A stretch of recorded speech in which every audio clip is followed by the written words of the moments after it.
好啦，今次我哋嚟到京都紫園嘅 OMO5呢個酒店啦，開箱啦。咁咧，我哋今次咧呢個房間咧就係一個 suite 嚟嘅。咁啊，睇下裡面係點嘅先。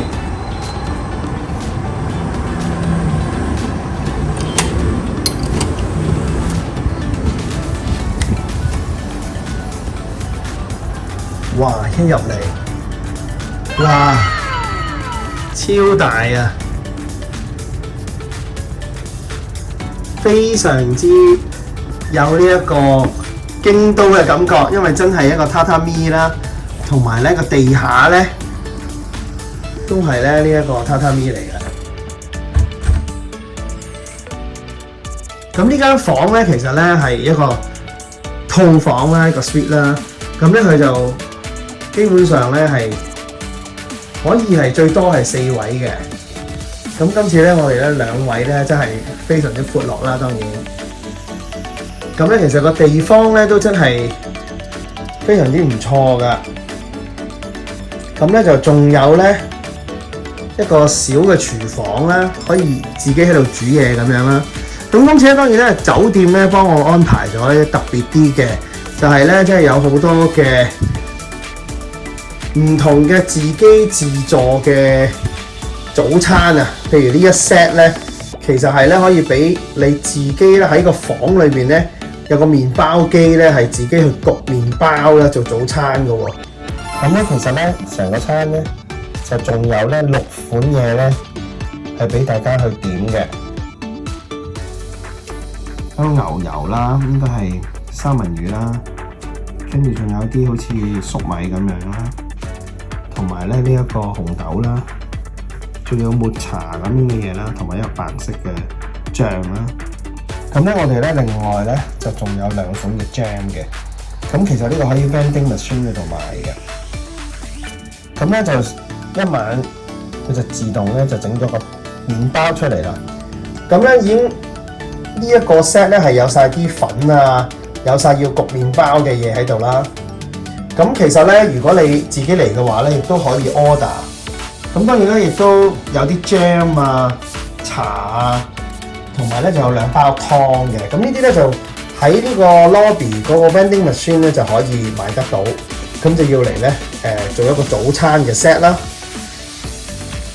咁當然啦，而家酒店都好通常都係環保啊，咁就好多嘢都係自己攞啦，即係自助咁樣啦。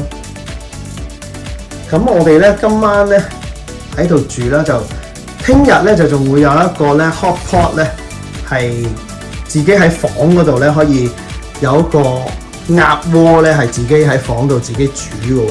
好啦，今晚咧我哋咧就食呢一個咧係由酒店咧推介嘅鍋料理，咁咧就係京都嘅鳥狗。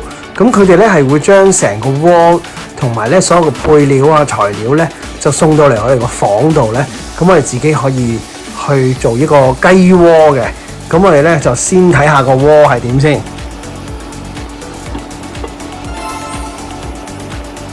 哇！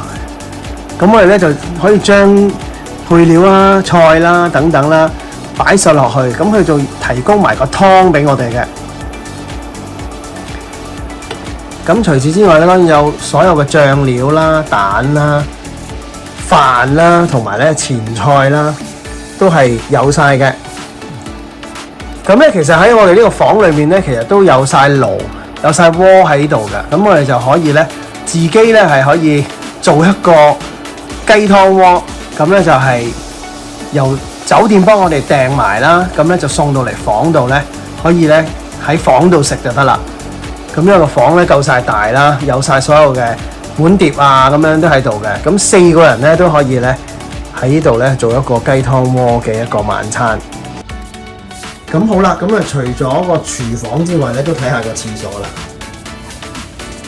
哇，其實個廁所都相當之大嘅，就真係好似咧一個日本嘅家庭，通常都係有一個喺個浴缸出邊咧換衫嘅地方啦。再入到嚟咧，哇！呢個成個浴室咧都係有個木嘅設計啦，非常之闊落。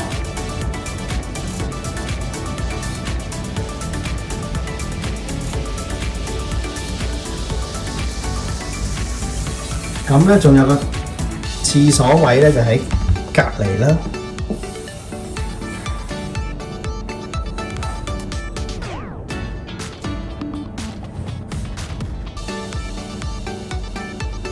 好啦，睇翻出邊呢度，哇！其實個廳都唔細嘅，真係咧，成家人嚟玩咧都足夠嘅。